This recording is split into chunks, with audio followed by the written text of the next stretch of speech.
عن أبي عبد الله جابر بن عبد الله الأنصاري رضي الله عنهما أن رجلا سأل رسول الله صلى الله عليه وسلم فقال: أرأيت إذا صليت المكتوبات وصمت رمضان وأحللت الحلال وحرمت الحرام ولم أزد على ذلك شيئا أأدخل الجنة؟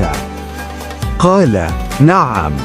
Dari Abi Abdullah Jabir bin Abdullah Al-Ansari radhiyallahu anhumah, beliau berkata, sesungguhnya seorang lelaki telah bertanya kepada Rasulullah sallallahu alaihi wasallam, wahai Rasulullah, bagaimana pendapatmu jika aku mendirikan solat-solat yang wajib, berpuasa di bulan Ramadan, menghalalkan apa yang halal dan mengharamkan apa yang haram, dan aku tidak menambah selain daripada itu, adakah aku akan masuk syurga?